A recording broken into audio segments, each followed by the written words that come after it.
नमस्कार श्रोताओं, आज गीता के चतुर्थ अध्याय दिव्य ज्ञान का वर्णन कर रहे हैं, जो पार्ट 2 है। पार्ट 1 में आपने कर्म और अकर्म के बारे में जाना और आज भगवान कौन है इस बारे में हम गीता के अनुसार जानते हैं। तो गीता बताती है, इस जगत के देवताओं के विषय में भ्रांत धारणा है, झूठी धारणा है और विद्वता का दंभ भरने वाले नाटक करने वाले हैं कि हम विद्वान हैं। अल्पज्ञ मनुष्य इन देवताओं को परमेश्वर के विभिन्न रूप मान बैठते हैं। हम देवताओं को ही परमेश्वर का रूप मान लेते हैं, जो कि नहीं है। तो जान लीजिए कि परमेश्वर कौन है। वस्तुतः देवता ईश्वर के विभिन्न रूप नहीं होते, किंतु ईश्वर के विभिन्न अंग होते हैं। विभिन्न ये भगवान के रूप नहीं है। जो देवता है ये भगवान के रूप नहीं, इनके अंश है, इनकी शक्ति है। ईश्वर तो एक है, किंतु इनके अंश अनेक है। वेदों का कथन है कि ईश्वर एक है और सभी देवताओं को इस भौतिक जगत का प्रबंध करने के लिए शक्तियां प्राप्त है। आपने तीसरे अध्याय में भी जाना होगा, उसमें बताया गया है, वर्णन किया गया है कि जो देवता है वो हमारी भौतिक इच्छाओं को भौतिक जगत का प्रबंध करने के लिए दिए गए हैं हमें। ये देवता जीवात्माएं हैं। गीता हमें बताती है जो देवता हैं जिनको हम मानते हैं ये जीवात्माएं हैं, जिन्हें विभिन्न मात्रा में भौतिक शक्ति प्राप्त हैं। अलग अलग देवी देवताओं को अलग अलग शक्तियां प्राप्त हैं। वे कभी परमेश्वर नारायण, विष्णु या कृष्ण के तुल्य नहीं हो सकते। जो व्यक्ति ईश्वर तथा देवताओं को एक स्तर पर सोचता है वह नास्तिक या पाखंडी कहलाता है। बहुत ही गूढ़ ज्ञान है, आप इसे ध्यान से सुनिए, क्योंकि आपकी एक एक शंका इससे दूर हो जाएगी। और इससे रिलेटेड कोई शंका है तो आप उसको भी कमेंट में डाल दीजिए। गीता में हर एक समस्या का समाधान है, उस समस्या का भी समाधान होगा। आप कोई भी समस्या हो आप कमेंट में डालिए। यहाँ तक कि ब्रह्मा तथा शिव जी जैसे बड़े बड़े देवता भी परमेश्वर की क्षमता नहीं कर सकते। कोई ब्रह्मा देवता को, कोई शिव देवता को, कोई मतलब अनेकों अनेक देवी देवताओं को भगवान मान बैठता है। तो जो ये बड़े देवता हैं ब्रह्मा और शिव भी भगवान की पूजा करते हैं। तो भी आश्चर्य की बात यह है कि अनेक मूर्ख लोग मनुष्य के नेताओं की पूजा उन्हें अवतार मानकर कर लेते हैं। यानी कि ये बताइए जीवात्मा है, जो देवता है वो जीवात्मा है, भगवान नहीं है। वो तो नम्रता भक्ति करने वाले के लिए है। जैसे कोई बच्चा स्कूल में जाता है तो उसको पहले हम आंगनवाड़ी में छोड़ते हैं, फिर उसको नर्सरी, केजी, छोटे बच्चे को क्लास में बैठाने के लिए, समय वहाँ एक जगह गुजारने के लिए उसको तैयार किया जाता है। उसे पहले सीधी लाइन, खड़ी लाइन, टेढ़ी लाइन, डॉट्स मिलाने, इस तरीके से सिखाया जाता है। वैसे ही ये हमारे देवी देवता हैं, ये हमारी भौतिक इच्छाओं की पूर्ति के लिए इस दुनिया में अवतरित हुए थे और हैं। ये हमारी सिर्फ भौतिक जो व्यवस्था है उसको सुचारू रूप से चलाने के लिए, ये परमात्मा नहीं है। ये संदेह अपने मन में से बिल्कुल निकाल दीजिए। इस संसार के शक्तिशाली मनुष्य या देवता के लिए आया है, लेकिन नारायण, विष्णु तथा कृष्ण जैसे भगवान इस संसार के नहीं हैं। जो ये और सभी देवता हैं ये सभी यही जीवात्मा है, लेकिन नारायण, विष्णु या कृष्ण जैसे भगवान इस संसार के नहीं हैं। वे भौतिक सृष्टि से परे रहने वाले हैं। वे भौतिक सृष्टि से परे रहने वाले हैं। जैसे एक कमल कीचड़ में रहते हुए भी उससे ऊपर रहता है, उसका फूल उसके ऊपर खिलता है, हालांकि उसकी डंडी पानी में रहती, कीचड़ में रहती है, लेकिन कमल का फूल ऊपर होता है। उसी तरीके से हमारे भगवान हमारे से ऊपर हैं। हम भगवान नहीं है, अहम ब्रह्मास्मि, ये एक सोच है जो हमें अपने अंदर उतारनी है, क्योंकि हम उनका अंश हैं, हम उनकी शक्ति हैं, लेकिन हम प्रभु नहीं हो सकते। एक पिता और पुत्र की तुलना एक नहीं हो सकती। पिता पिता होता है और पुत्र पुत्र होता है। हम एक सरल सी भाषा में अगर इसका विश्लेषण करें तो निर्विशेषवादियों ने अपनी अगर नहीं श्रीपाद शंकराचार्य तक मानते हैं कि नारायण या कृष्ण इस भौतिक सृष्टि से परे हैं, फिर भी मूर्ख लोग देवताओं की पूजा करते हैं क्योंकि वे तत्काल फल चाहते हैं। क्योंकि कितने भी अपने संसार में लगा लो, जो लोग भक्ति करते हैं, पूजा करते हुए अनेकानेक देवताओं की करते हैं क्योंकि उन्हें भौतिक फल चाहिए और उन्हें फल मिलता भी है। ये हमारी गीता बताती है, अगर हमें किसी वस्तु की ज़रूरत है तो हमें देवी देवताओं की शरण में जाना पड़ेगा। उन्हें फल मिलता भी है, किंतु वे यह नहीं जानते कि ऐसे फल क्षणिक होते हैं और अल्पज्ञ मनुष्य के लिए है। जिनमें ज्ञान का विस्तार कम है उन मनुष्य के लिए ऐसे फल होते हैं। बुद्धिमान व्यक्ति कृष्ण भावनामृत में स्थित रहता है, उसे किसी तत्काल क्षणिक लाभ के लिए किसी तुच्छ देवता की पूजा करने की आवश्यकता नहीं रहती। इन शब्दों को मैं तो यह कहती हूँ कि बहुत ही ध्यान से सुने। मेरी भी ये वीडियो बनाते समय बिल्कुल आत्मा ये गवाही दे रही है कि कितनी अच्छी तरह ये हमारी गीता हमें समझा रही है। इसमें 1% भी पाखंड नहीं है और सभी ये सांसारिक जीवों के लिए हर एक समस्या का समाधान करने वाली है। अपने आप को भगवान कृष्ण के, विष्णु के समर्पण करके अगर हम कोई भी भौतिक कार्य करते हैं तो उसका दोष हमें नहीं लगता, क्योंकि जब हम अपने मुख से एक बार उनका स्मरण करते हैं तो वो बिल्कुल हमारे पास होते हैं। और सुबह उठते ही, ये मेरे जीवन का पर्सनल अनुभव है, मैं तो यही कहती हूँ कि सुबह उठते ही अपना बिस्तर छोड़ने से पहले भगवान को याद करके, विष्णु भगवान को याद करके उनको बोलिए कि हे प्रभु, आपने जो ये जीवन दिया है, तन मन धन दिया है, ये आपका प्रसाद मेरे ऊपर है, मुझको मिला हुआ है। जो भी मुझे मिला है इसको सुयोग्य तरीके से चलाने की शक्ति हे मेरे प्रभु, हे मेरे विष्णु भगवान, आप मुझे दीजिए। मैं मन वचन और कर्म से कोई भी ऐसा कार्य न करूं जिससे किसी को दुख, लेस मात्र भी दुख हो। तो हमारे पापों का अंत हो जाता है और हम भगवान के समर्पण रहते हैं। और पल पल क्षण क्षण हम हर एक कार्य को भगवान के निमित्त करके सोचिए तो वो भगवान के अर्पण होता है, उसमें दोष नहीं लगता। यह भौतिक संसार तथा इसके निवासी, जिनमें देवता तथा उनके पूजक भी सम्मिलित हैं, विराट सागर में बुलबुलों के समान हैं। ये बहुत ही गहराई से सोचने का विषय है कि जो भौतिक संसार तथा इसके निवासी हैं, जो हम जैसे व्यक्ति हैं और जिनमें देवता तथा उनके पूजक भी सम्मिलित है, विराट सागर में बुलबुलों के समान है, जो 1 सेकंड के अंदर ही फूट जाते हैं, उनका कोई अस्तित्व नहीं रहता। किंतु इस संसार सागर में मानव समाज क्षणिक वस्तुओं जैसे कि संपत्ति, परिवार तथा भोग की सामग्री के पीछे पागल रहता है। अगर कोई भी संदेह है तो अपने मन में इन विचारों को जरूर रख के देखें। आत्म मंथन, चिंतन जरूरी है।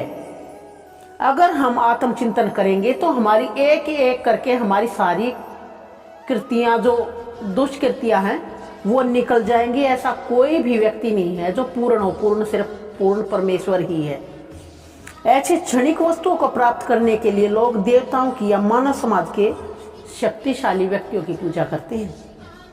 यदि कोई व्यक्ति किसी राजनीतिक नेता की पूजा करके सरकार में मंत्री पद प्राप्त कर लेता है, ये एक उदाहरण है कि यदि कोई व्यक्ति किसी राजनीतिक नेता की पूजा करके अगर कोई राजनीति में जाना चाहता है तो अपने से बड़े सर्कल वाले किसी मिनिस्टर के सेवा करके या उनका दया का पात्र बन करके अगर मंत्री पद प्राप्त कर लेता है तो वह सोचता है कि उसने महान वरदान प्राप्त कर लिया। इसलिए सभी व्यक्ति तथा कथित नेताओं को साष्टांग प्रणाम करते हैं, जिसमें में क्षणिक वरदान प्राप्त कर सके। सचमुच उन्हें ऐसी वस्तुएं मिल जाती हैं। अगर हम किसी देवी देवता की पूजा करते हैं तो वे मिलती हैं। ऐसे मूर्ख व्यक्ति संसार के कष्टों के स्थायी निवारण के लिए कृष्ण भावनामृत में रुचि नहीं दिखाते, क्योंकि जब एक छोटा सा उदाहरण, एक सरल सा उदाहरण ले लीजिए, बिल्कुल सरल भाषा में ही है। जब एक माँ कोई काम करती होती है और उसके बच्चे को भूख लगती है, लेकिन वो उस काम को नहीं छोड़ना चाहती, लेकिन बच्चा उस माँ के पास जाकर दूध पीना चाह रहा है और वो अपने काम में व्यस्त है, तो वो उस बच्चे को कोई खिलौना दे देती है कि तू जब तक मैं फ्री नहीं होती तब तक इस खिलौने से खेल ले, और वो बच्चा उस खिलौने में लग जाता है। लेकिन उससे खिलौने से वो कुछ टाइम तक तो खेल सकता है, लेकिन उसकी तृप्ति तभी होगी जब वो अपनी माँ से दुग्ध पान कर ले। इसी तरीके से हम सांसारिक जीव हैं। हमारी जो चरम सीमा है, हमारा जो चरम लक्ष्य है, वो आत्म साक्षात्कार करना है, प्रभु का दर्शन पाना है। लेकिन माया रूपी जो खिलौना है वो हमारे को थमा दिया जाता है, क्योंकि माँ भी जानती है कि अगर बच्चा ज्यादा भूखा होगा तो वो उस खिलौने को छोड़ करके भी मेरे पास आएगा और मैं तभी उसे दुग्ध पान कराऊंगी। इसी प्रकार हमारे प्रभु भगवान भी ये सोचते हैं कि हम इन जीवों को, प्राकृतिक जो भौतिक जीव हैं, इनको माया रूपी खिलौना देते हैं। अगर ये इससे चुप हो जाते हैं तो कुछ समय के लिए वो परमेश्वर को भूल जाते हैं। लेकिन आत्म संतुष्टि, संतोष, सच्चा संतोष तभी मिलता है जब हम प्रभु के चरणों में समर्पित हो जाते हैं। मिलता है सच्चा सुख केवल भगवान तुम्हारे चरणों में। ये विनती है पल पल छिन छिन रहे ध्यान तुम्हारे चरणों में। तो हमारे को वो माया में उलझे नहीं रहना है।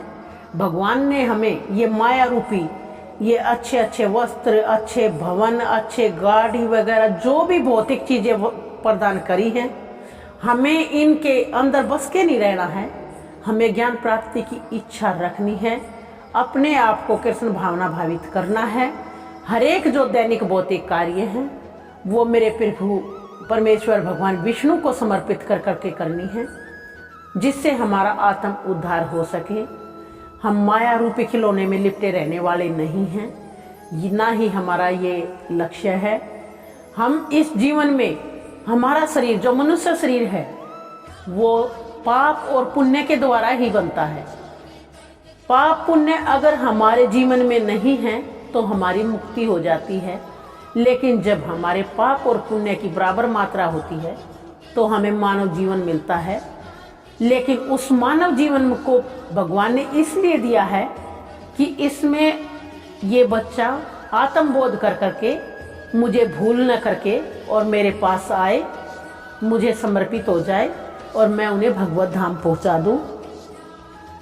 लेकिन हम अज्ञानी बच्चे, जो हम अज्ञानी हैं, वो माया के झुंझने से लिपटे रहते हैं और उस परमेश्वर को भूल जाते हैं। लेकिन जो ज्ञानी बच्चा है उसको पता है कि ये खिलौना ज़्यादा देर रहने वाला नहीं है। मेरी तृप्ति जब मैं अपनी माँ का दुग्ध पान कर लूँगा जब ही होगी। और एक भक्त की अर्जी ये है कि मेरी तृप्ति जब ही होगी जब मैं भगवत चरण की शरण में ले लूँगा, भगवत चरण में चला जाऊँगा। तो वो माया रूपी खिलौने को फेंक करके उनके चरणों में जाता है और अपने प्रभु को नमन करके उनके चरणों में सदा के लिए समर्पित हो जाता है। और ये आवागमन का चक्कर नहीं लगता, क्योंकि मुक्ति की परिभाषा आप क्या मानते हैं? इतने संसारिक जीव हुए हैं, जो आज तक इतने संसारिक जीव हुए हैं, किसी एक व्यक्ति ने भी आपको आकर ये बताया है कि मैं मर करके मुक्त हुआ हूं। अगर कोई व्यक्ति ने अपना शरीर छोड़ दिया है और वो आकर के किसी ने अगर ये बताया हो, तो ये मेरा दावा है कि किसी एक व्यक्ति ने भी ये बता दिया हो कि मेरे को मुक्ति हुई है, मुझे मुक्ति मिली है, परम धाम मिला है, वैकुंठ लोक मिला है। ऐसा कोई भी दुनिया में व्यक्ति नहीं है। मुक्ति जीते जी होती है, जो हम मन वचन कर्म से किसी के दोषों को नहीं देखते, किसी को दोष रूप में नहीं देखते, और इस भौतिक संसार के जो माया रूपी खिलौना है इसके चक्कर में नहीं फंसते। इससे ऊपर उठ करके हम परम धाम के लिए तपस्या करते हैं, साधना करते हैं। मुक्ति वही है। सदगुरुदेव जी बताते हैं कि मर करके किसी ने ये नहीं बताया कि हमारी मुक्ति हुई है। मुक्ति जीते जी होती है। माया के प्रलोभन से छुटकारा पाइए, भगवत धाम के में अपनी आत्मा को लगाइए और कृष्ण भावना भावित होकर के अपने प्रत्येक कार्य को कीजिए। जो भगवान है क्या वो हमारे हक के लिए नहीं लड़ते? एक छोटी सी बात है, जब अर्जुन के लिए भगवान ने स्वयं बोला है कि तू अपने हक के लिए युद्ध कर, इसके फल की इच्छा मत कर, तो जब भगवान अर्जुन को यह संदेश दे रहे हैं कि हमें अपने हक के लिए खड़ा होना पड़ता है, तो भगवान अर्जुन के लिए जैसे हैं वो हमारे लिए भी ऐसे ही हैं। लेकिन वो हमारे लिए जब ऐसे हैं जब हम उनकी शरण में जाएं, जब हम किसी ज्ञानी संत की, जिसने भगवत दर्शन किया है, जो कृष्ण भावना भावित है, उस योगी या ध्यानी की शरण में जाते हैं और उनसे दीक्षा लेकर के उनके कहे अनुसरण कर हम कार्य करते हैं, तो हम निश्चय ही भगवत धाम को पा लेते हैं, मुक्ति को पा लेते हैं। मृत्यु ही मुक्ति का साधन नहीं है। मुक्ति तो मौत से पहले होती है। मुक्ति तो जीते जी है।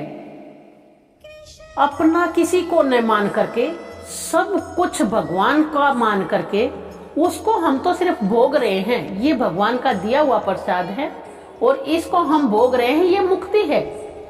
हम किसी भी अवस्था को अपने द्वारा चालित नहीं समझ सकते। ये प्रभु की बनाई हुई सृष्टि है, उसी के द्वारा चलाई जाती है और उसी में जो सृष्टि में हमारे को जो रोल दिए हुए हैं, उन रोल को निभाना होता है। हम उस कैरेक्टर में आते हैं और अपना रोल निभा के चले जाते हैं। लेकिन करते क्या है? जो एक डायरेक्टर उस कलाकार को समझाता है, यानी कि हम कलाकार हैं, विष्णु भगवान हमारे डायरेक्टर हैं और वो ही हमें आदेश देते हैं, वही हम करते हैं और उन्हीं के द्वारा करवाया जाता है। और भूल सिर्फ इतनी है कि हम ये नहीं मानते कि वो हमसे करा रहा है, अपितु ये मानते हैं कि मेरे द्वारा किया गया है, मेरे द्वारा किया गया है। यह अहंकार होता है, लेकिन ये हमने नहीं रखना है। भगवद गीता हमें यही समझाती है कि अपने अहंकार को छोड़ें, कृष्ण भावना भावित में रुचि दिखाएं और उनको प्राप्त करें। ये सभी इंद्रिय भोग के पीछे दीवाने रहते हैं और थोड़े से इंद्रिय सुख के लिए शक्ति पर जीवों की भी पूजा करते हैं। देखिए, आज का मेरा समझाने का तात्पर्य यही है। समझाने वाली मैं बिल्कुल भी नहीं हूँ। हमारी श्रीमद् भगवद गीता है। श्रीमद् भगवद गीता में यही बोला है, इसका सारांश भी यही है कि हमें प्रभु के समर्पित होकर के हर एक पल पल छिन छिन उनके नाम का निरंतर जाप करते हुए